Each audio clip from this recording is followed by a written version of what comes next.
오늘 본문 말씀을 중심으로 거짓 그리스도, 거짓 선지자, 거짓 그리스도, 거짓 선지자라는 제목으로 함께 말씀을 나누도록 하겠습니다.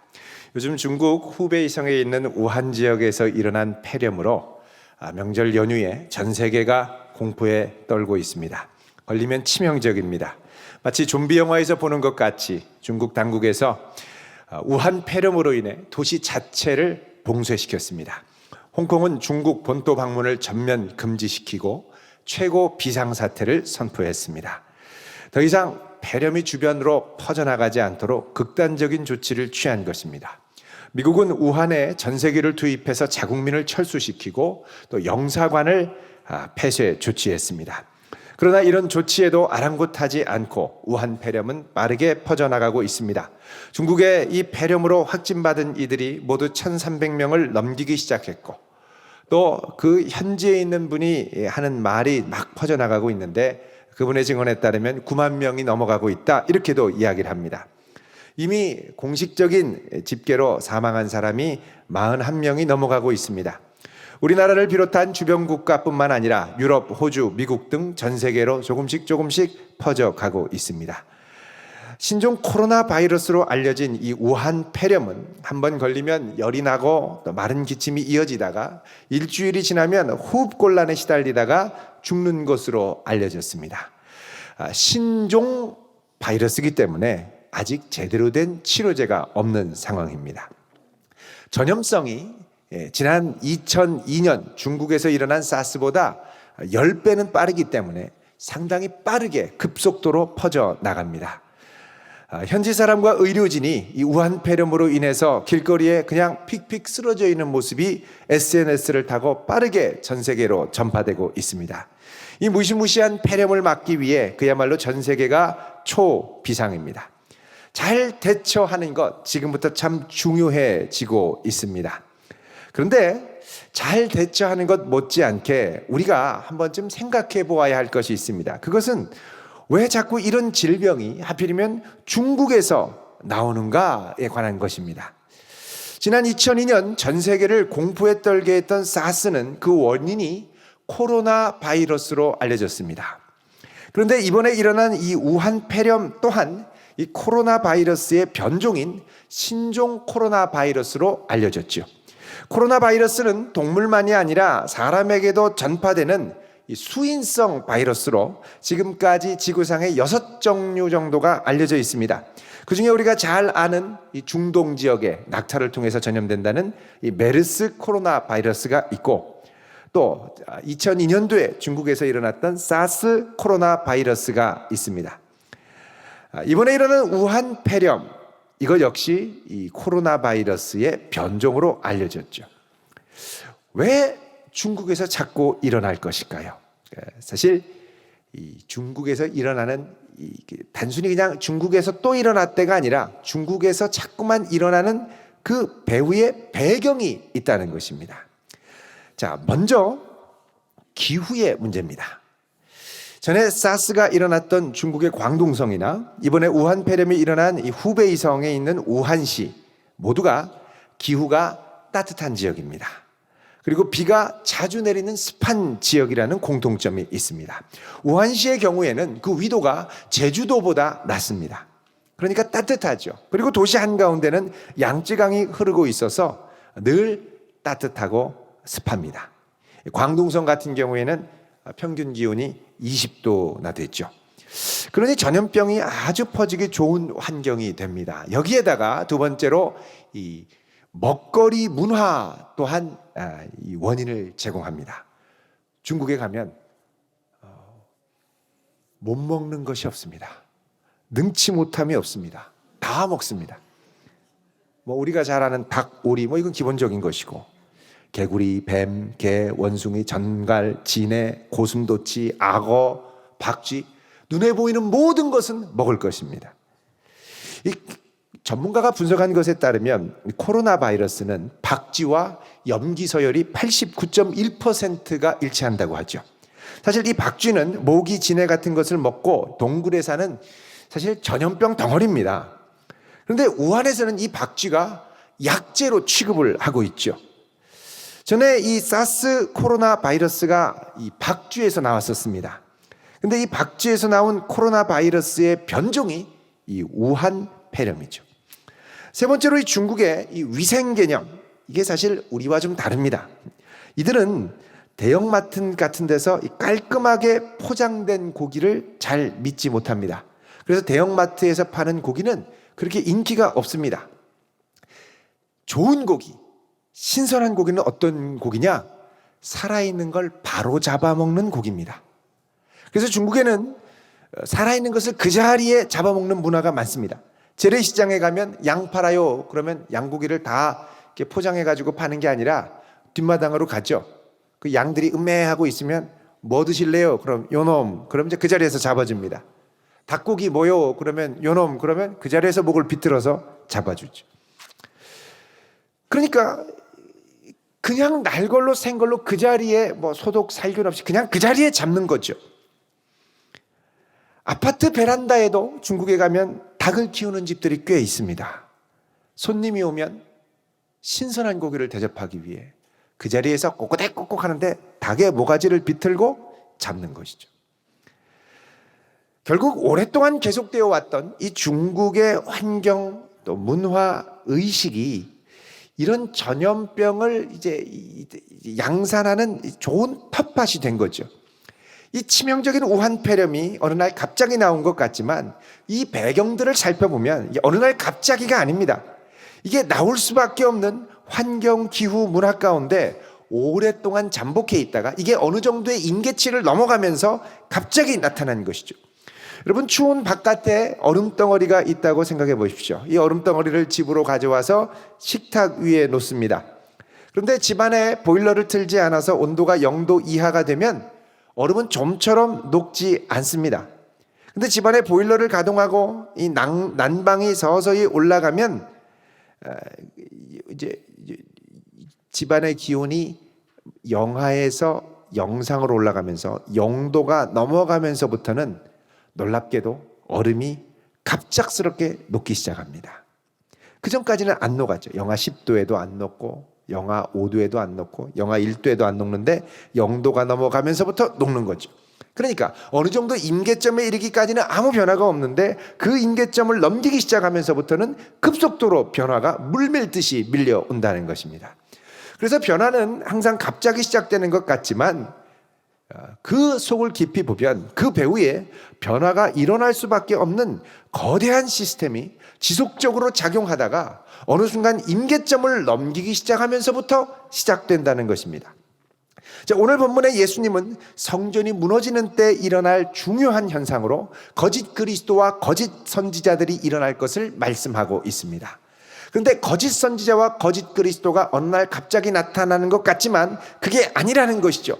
이런 이들이 나타나는 그 배후에 토양이 있고 자양분이 계속 이 토양에 공급이 되다가 이게 어느 한계 이상의 임계치에 이르면 그 다음부터는 거짓 메시아와 거짓 선지자들이 우후죽순으로 일어나기 시작한다는 것입니다. 자, 오늘 말씀 21절 같이 한번 읽어보겠습니다. 시작. 그때에 어떤 사람이 너희에게 말하되 보라 그리스도가 여기 있다 보라 저기 있다 하여도 믿지 말라. 아멘. 자, 여기 보면 그때에라고 그러죠. 여러분, 그때가 언제입니까? 바로 예루살렘 성전이 무너질 때입니다.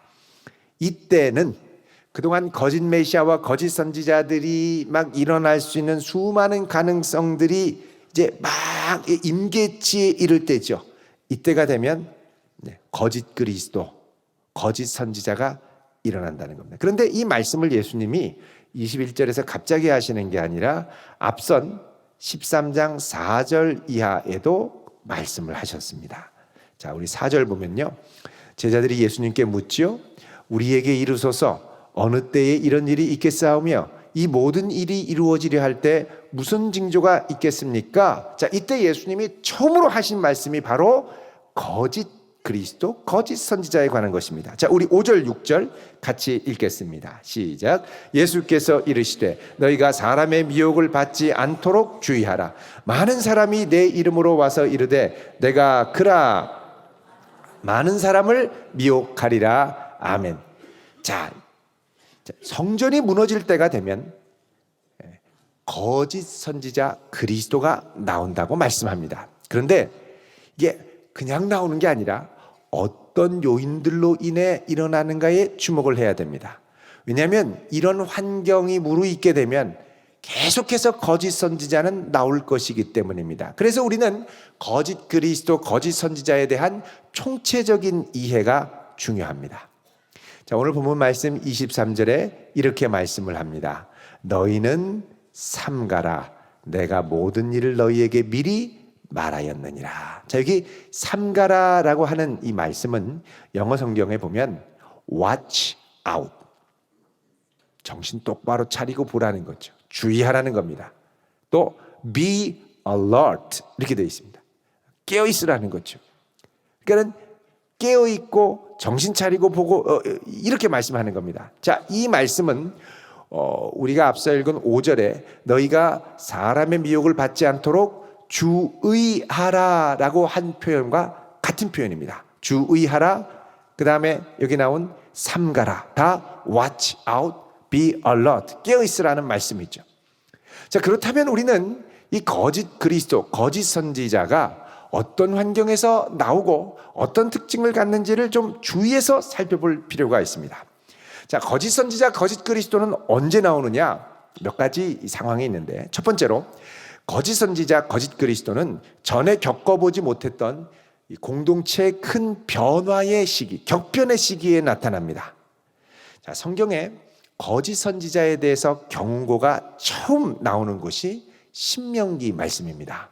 신명기 13장과 18장에 나오는데, 여러분 이 신명기는 어떤 말씀이냐 하면 이스라엘 백성들이 광야에서 이제 본격적으로 가나안이라는 새로운 약속의 땅으로 들어갈 때 주신 말씀입니다. 자, 이때 어떤 일이 일어나느냐? 자, 우리 13장 신명기 한번 보겠습니다. 1절에서 3절. 자, 우리 같이 1절부터 3절을 읽겠습니다. 시작. 너희 중에 선지자나 꿈꾸는 자가 일어나서 기적과 기사를 내게 보이고 그가 내게 말한 그 이적과 기사가 이루어지고 너희가 알지 못하던 다른 신들을 우리가 따라 섬기자고 말할지라도 너는 그 선지자나 꿈꾸는 자의 말을 청종하지 말라. 이는 너희 하나님 여호와께서 너희가 마음을 다하고 뜻을 다하여 너희의 하나님 여호와를 사랑하는 여부를 알려하사 너희를 시험하심이니라. 아멘. 자, 이 말씀은요, 하나님께서 모세를 통해서 장차 이스라엘 백성이 약속의 땅 가나안에 들어갈 때 일어날 일에 대해서 경고하시는 말씀입니다. 자, 그동안 이스라엘이 지나왔던 광야, 40년 동안 지나왔던 광야에는 특별한 변화가 없었습니다. 그리고 뭐 볼 것도 없었습니다. 광야는 광야죠. 황량하고 아무것도 없습니다. 살기가 어렵죠. 그런데 이 광야에서 하나님은 어떻게 했느냐? 불기둥, 구름기둥으로 보호하시고 만나와 메추라기를 공급하시고 광야에 샘물을 내시면서 이스라엘로 걸음걸음 하나님만 바라보며 살게 하셨습니다. 그래서 이때는 모든 것을 주님께만 맡기고 뭐 눈에 보이는 다른 것 유혹거리도 없었습니다. 그렇기 때문에 거짓 선지자가 일어날 틈이 없었죠. 변화도 별로 없었습니다. 늘 그냥 광야를 가는 거죠. 그런데 가나안 땅에 이제 본격적으로 들어가자 그동안 하늘에서 공급되던 만나가 끊기고 메추라기가 끊기고 구름 기둥과 불 기둥이 사라지고 광야의 샘물이 사라지고 마을의 샘물을 퍼서 먹기 시작했습니다. 자, 이제부터 이스라엘은 눈에 보이는 하나님의 손길이 아니라 보이지 않지만 우리에게 들려주신 하나님의 기록된 말씀만을 붙들고 살아가야 할 사명으로 전환이 됩니다.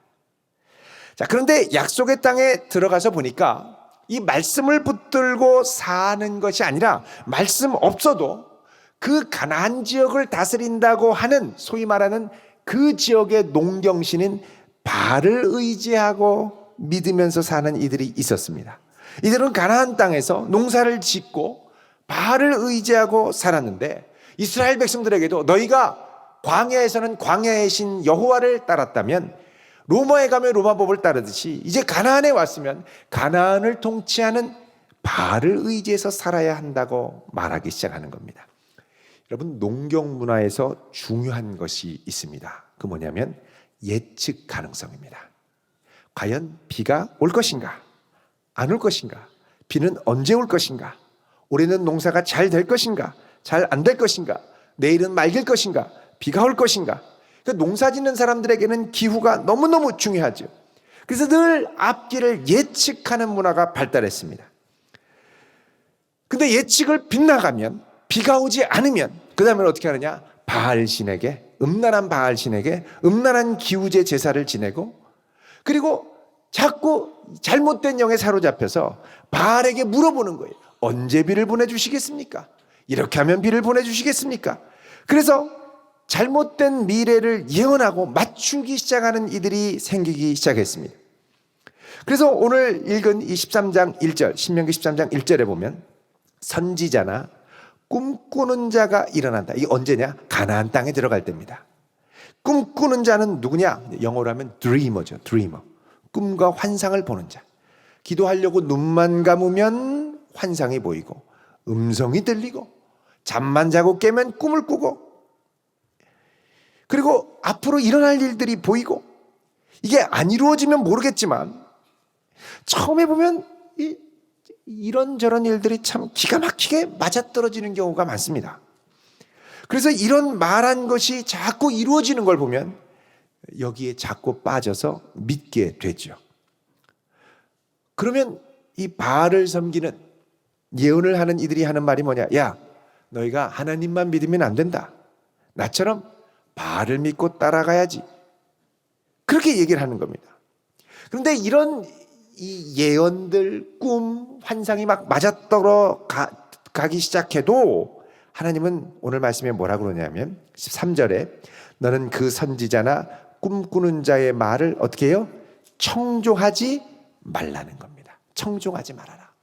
자, 이것을 신명기 18장 9절에서 11절은 또 이렇게 말씀합니다. 우리 신명기 18장 9절에서 11절을 가보겠습니다. 같이 읽겠습니다. 시작. 내 하나님 여호와께서 내게 주시는 땅에 들어가거든 너는 그 민족들의 가증한 행위를 본받지 말 것이니 그의 아들이나 딸을 불 가운데로 지나게 하는 자나 점쟁이나 기륭을 말하는 자나 요술을 하는 자나 무당이나 진언자나 신접자나 박수나 초혼자를 너희 가운데 용납하지 말라. 아멘. 여기 보면 하나님께서 너희에게 주시는 땅, 이 가나안 땅에 들어가거든 그 민족들의 행위를 본받지 말아라 하면서 뭐라고 그러냐면 너희는 점쟁이나 기륭을 말하는 자.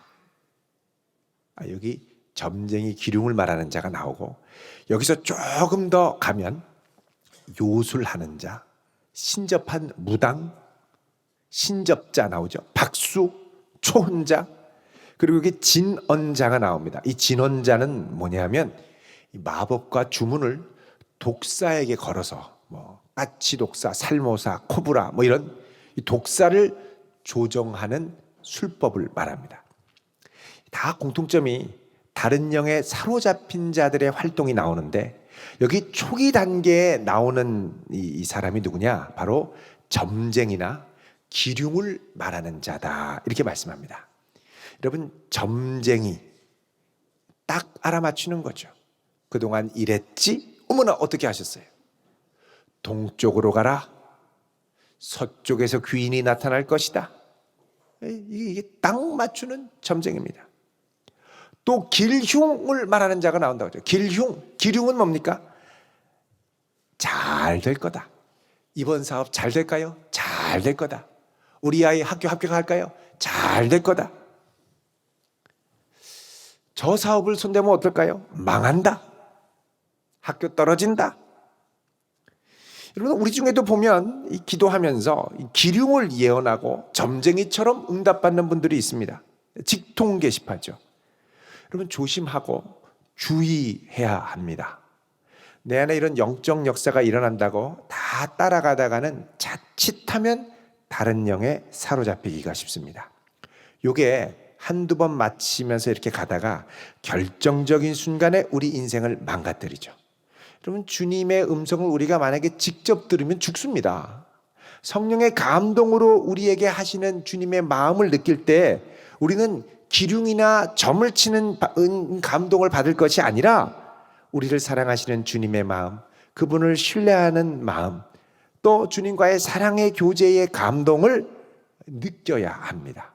자꾸 직통계시가 아니라. 여러분, 성경에 보면 하나님께서 우리 인생을 직조하신 방식이 형통함과 공고함을 뒤섞어서, 전도서 7장 14절에 보면 형통함과 공고함을 뒤섞어서 사람으로 하여금 시종을 알 수 없게 하셨다고 말씀합니다. 그래서 우리의 고백은 뭐가 되어야 되느냐? 내일 일은 난 몰라요. 하루하루 살아요. 불행이나 요행함도 내 뜻대로 못해요. 오직 주님만 의지합니다. 이렇게 되어야 됩니다. 그래서 아브라함도 하나님의 부르심을 받을 때 본토, 친척, 고향, 아버지 집을 떠날 때 히브리서 11장 8절에 보면 갈 바를 알지 못하고 떠났다고 말씀하죠. 모르는 게 정상입니다. 근데 자꾸 응답이 알 수 있다, 이리 가라 저리 가라, 이렇게 해야 잘 된다, 저렇게 하면 망한다, 자, 이런 식으로 직통계시의 응답, 기륭의 응답, 점치는 응답이 오면 요거는 다른 영으로 접근하는, 다른 영을 접신하는 첫 단계, 첫 단추가 됩니다. 우리가 말씀으로 충분히 무장되지 않을 때, 초신자 때는 주로 이런 기도를 많이 합니다. 이럴 때 우리가 주의해야죠. 그럼 어떤 기도원에 가다 보면 이 간판에 쪽집게 권사 이렇게 간판이 되어 있습니다. 여러분, 쪽집게 알아서 어떻게 하시게요? 여러분, 바른 응답은 잘 된다 안 된다가 아니라 오직 주만 바라볼지라가 되어야 합니다. 이거 붙들어야 돼요. 자, 두 번째로 새로 이 거짓 선지자, 거짓 그리스도들이 많이 등장할 때는 언제냐? 새로운 구원 신화를 필요로 할 때, 그때 거짓 선지자, 거짓 메시아가 일어납니다. 새로운 구원 신화를 필요로 한다는 건 뭐냐? 그 환경이 급변하고 상당히 많은 사람들이 당황스럽게 여기는 환경이죠. 자, 이럴 때 무엇인가 의지하고 싶은 게 나타나면 좋겠는데 그 역할을 누군가가 하는 것입니다. 근데 그 누군가가 나타나서 말을 하는데 하는 말이 척척 맞아들면 얼마나 신뢰가 가겠습니까? 여러분, 이런 일이 이스라엘 성전이 멸망한 무렵인 주후 68년에서 70년에 일어났습니다. 로마가 예루살렘에 쳐들어오기 전에 이 이스라엘 백성들은 로마를 몰아내야 한다고 그 다음부터는 이 게릴라식 혁명 전투를 벌였습니다. 산발적인 게릴라 전투를 벌였죠. 혁명군을 조직해서. 이때 일어난 유대 군사혁명 지도자들은 대부분 저마다 자기 자신이야말로 이 시대에 나타난 모세와 같은 메시아다라고 주장을 했습니다. 자신이야말로 애굽 바로의 압제에서 모세가 이스라엘을 이끌고 출애굽시켰던 것처럼 로마의 압제에서 유다의 백성을 이끌고 출애굽시킬 제2의 모세다, 이렇게 얘기했습니다. 게다가 신명기 18장 15절에도 보면 마지막 때에 나와 같은 선지자 하나를 일으킬 것이다 라고 말씀하죠. 자기가 바로 그런 모세와 같은 제2의 모세 메시아라는 겁니다. 유대 역사가인 요세푸스가 남긴 이 유대 전쟁사라고 하는 책에 보면 이때에 일어난 거짓 선지자들 그리고 거짓 메시아들은 하나같이 공통적으로 이런 예언을 했습니다. 그건 뭐냐? 우리가 일으킨 로마에 대한 무장혁명 전쟁은 반드시 승리를 가져올 것이고 로마는 무너지고 말 것이다. 그리고 신비로운 표적을 보여주고 기사를 보여주고 예언을 하는 게 맞아떨어지고 하늘에 신비로운 전조들이 나타나고, 그리고 정말 이들이 예언한 것처럼 이곳 저곳에서 초창기의 무장봉기 전쟁에 커다란 승리를 거두기 시작했습니다. 이 승리를 몇 번 맛보니까 많은 유대인들이 이런 유대 지도자를 참된 모세로, 제2의 메시아로 알고, 제2의 모세이자 메시아로 알고 그리스도라고 하면서 따르기 시작했죠. 근데 사실 이건 잠자는 사자의 코털을 건드린 것과 같습니다. 여러분, 그 진주만이나 최근에 미드웨이 같은 이 전쟁 영화를 보면 일본이 처음에 아주 기세등등하게 미국을 공격하죠. 진주만을 초토화시킵니다. 승리를 자신하죠. 근데 본격적인 전쟁이 시작되니까 어떻게 됩니까? 결국 미군의 속수무책으로 밀려서 대패를 하게 됩니다. 참패를 겪죠. 로마도 마찬가지입니다. 산발적인 게릴라 전법에 의한 무장혁명 전쟁의 승리는 사실은 잠자는 로마의 코털을 건드린 것과 같습니다. 로마가 본격적으로 깨서 모든 군단의 총력을 동원해서 예루살렘으로 진격하자 게릴라군들은 그렇게 오래 저항해보지도 못하고 결국 예루살렘 성이 무너지고 불타게 되고 돌 위에 돌 하나도 남지 않고 망하게 됐죠. 세 번째로, 이 거짓 선지자가 나타날 때는 현 시대의 불안한 현상을 자꾸 성경에 예언한 것과 짜맞추면서 대입하면서 등장하게 됩니다. 지금이 바로 예언이 실현될 때다라는 겁니다. 그러면서 로마의 침공을 바로의 침공으로 보고 자기를 메시아로 대입을 하고, 사실 오늘날도 그렇습니다. 얼마 전에 한 성도님이 이상한 문자를 받았다고 저한테 보여줬는데, 제가 보니까 이제 곧 세상의 끝이 오는데 이전에 일어날 징조들이, 이제 그때 일어날 징조들이 이제 우리 시대에 여기저기서 나타난다고 하는 겁니다. 자세히 보니까 세대주의 종말론자들이 이야기하는 전형적인 종말론 시나리오였습니다. 그도 그럴 게, 여러분 얼마 전에 터키에서 강도 5.8의 지진이 일어나지 않았습니까? 지진 일어났죠. 우한폐렴 일어나서 독종이 퍼지기 시작하죠. 나라들은 뭐 난리가 나죠. 북한에서는 핵을 쏜다고 저러죠. 전 세계가 혼란스럽습니다. 자, 불안할 때 하나하나 성경에 예언되어 있다고 맞추기 시작하면 그 다음에 어려워집니다. 그럴듯한 주장들에 이제 넘어가기 시작하죠. 자, 오늘 본문에 예수님은 분명히 말씀하십니다. 자, 13장 22절로 오시면 마가복음, 거짓 그리스도들과 거짓 선지자들이 일어나서 그 다음에 이적과 기적을 행하여, 그 다음에 뭐라 그럽니까? 할 수만 있으면 누구를? 택하신 자들을 미혹하려 하리라 그러죠. 자, 이 모든 신비현상과 기적과 이적과 거짓 그리스도 선지자들의 출현이 할 수 있는 한 하나님의 택하신 백성을 많이 미혹하기 위한 것이라고 말씀하는 겁니다. 그래서 성전이 무너질 때 성도들은 거짓 선지자들의 이적과 기사와 예언을 아주 주의해야 됩니다. 여러분, 이건 오늘도 마찬가지입니다. 직통계시로 기륭을 맞추고 점장이처럼 막 딱딱 떨어지는 응답을 받을 때 우리는 그 배후에 있는 다른 영을 주의해야 합니다. 왜냐하면 이것이 22절 후반에 말씀하는 것처럼 할 수만 있으면 택하신 자들을 미혹하려는 사탄의 전략이기 때문입니다. 여러분, 이런 역사는 초대교회에도 일어났었습니다. 우리 고린도후서 11장 4절을 보겠습니다. 같이 읽겠습니다. 296쪽입니다. 신약성경 시작. 만일 누가 가서 우리가 전파하지 아니한 다른 예수를 전파하거나 혹은 너희가 받지 아니한 다른 영을 받게 하거나 혹은 너희가 받지 아니한 다른 복음을 받게 할 때에는 너희가 잘 용납하는구나. 아멘. 자, 여기 보면 여기에 다른 예수, 다른 영, 다른 복음이 등장합니다. 자, 이런 것들이 갈수록 성도들을 많이 미혹할 것이고, 또 이것을 성도들은 어떻게 하느냐? 잘 용납한다고 합니다. 여러분, 왜 잘 용납할까요? 신기하니까요. 맞아 들어가는 것 같으니까요. 이적과 표적이 나타나니까요.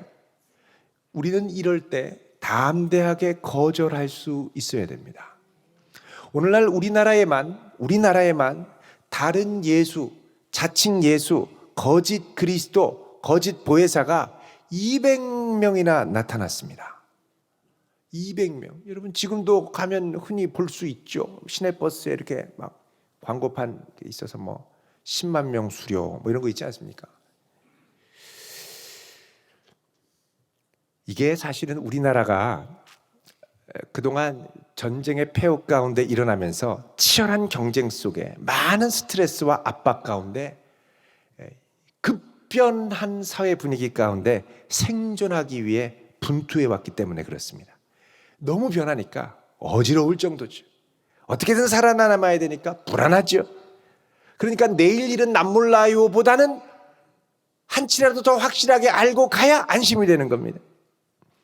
자, 이런 분위기는 거짓 메시아가 나타나기 아주 좋은 토양을 제공합니다. 자, 이게 거짓 메시아에 관한 것인데, 자, 거짓 메시아가 200명이 나타났다면 사실 그 다음에 나올 거짓 선지자들은 뭐 더 말할 것도 없습니다. 하나님의 음성을 직접 듣는다고 하는 사람들이 얼마나 많은지 모릅니다. 그러니까 기도하려고 눈만 감으면 말씀하십니다. 수시로 말씀하십니다.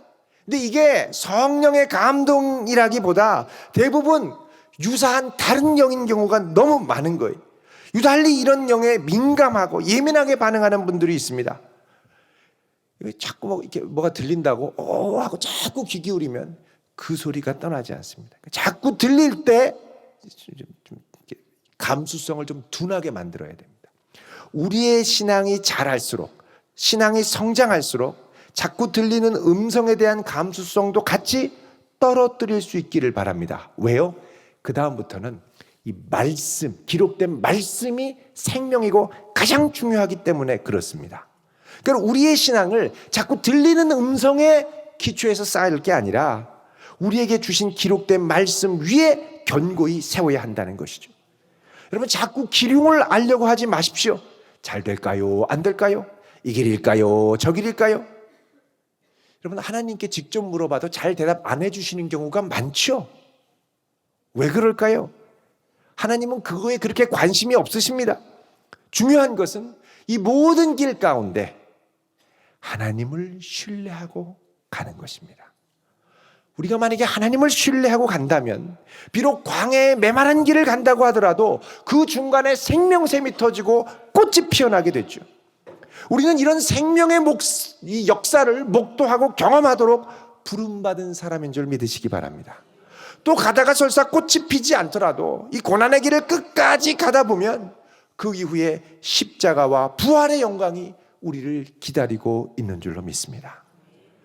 여러분, 더 나아가서 우리는 이런 거짓 그리스도와 거짓 선지자에 미혹되지 않기 위해서 단순히 조심해야지만이 아니라 이 토양 자체를 건강하게 신앙을 세울 수 있는 이 토양 예방 시스템을 함께 세워가야 됩니다. 먼저는 바른 말씀과 바른 교리 위에 함께 서가는 것이죠. 바른 교리, 바른 계시란 무엇인가, 바른 믿음이란 무엇인가를 잘 배우고 분별해야 합니다. 여러분, 바이블 백신 꼭 접종할 수 있기를 바랍니다. 우리 대전도안교회 성도라면 반드시 하셔야 됩니다. 여러분, 이거 분명히 알고 믿음 위에 서야지 자꾸 누가 그렇다더라, 누가 꿈에서 봤는데 자꾸 여기에 쏠리면 안 된다는 거예요. 서로 격려하십니다. 같이 하자고. 두 번째로는 바른 신앙생활을 격려해야 됩니다. 바른 신앙생활에 대한 태도는 뭐냐? 내 선택이 고난일지 형통일지를 묻는 기도가 아니라 내가 잘됐다 못됐다를 갖고 나를 평가하는 게 아니라 고난 가운데도 순종으로 가게 하시고 형통 앞에서도 겸손하게 영광 돌리기를 원하시는 하나님의 손길에 집중해야 한다는 것입니다. 하나님께는 고난도 형통도 다 뭐냐 하면 하나님께 가까이 가고 하나님을 경외하도록 만드는 재료, 훈련, 도구입니다. 여러분, 욥이 하나님 앞에 얼마나 충성됐습니까? 그런데 고난받았죠. 그러나 결국 이 모든 걸 통해서 욥은 무엇이라고 고백합니까? 내가 가는 길을 오직 그가 아시나니.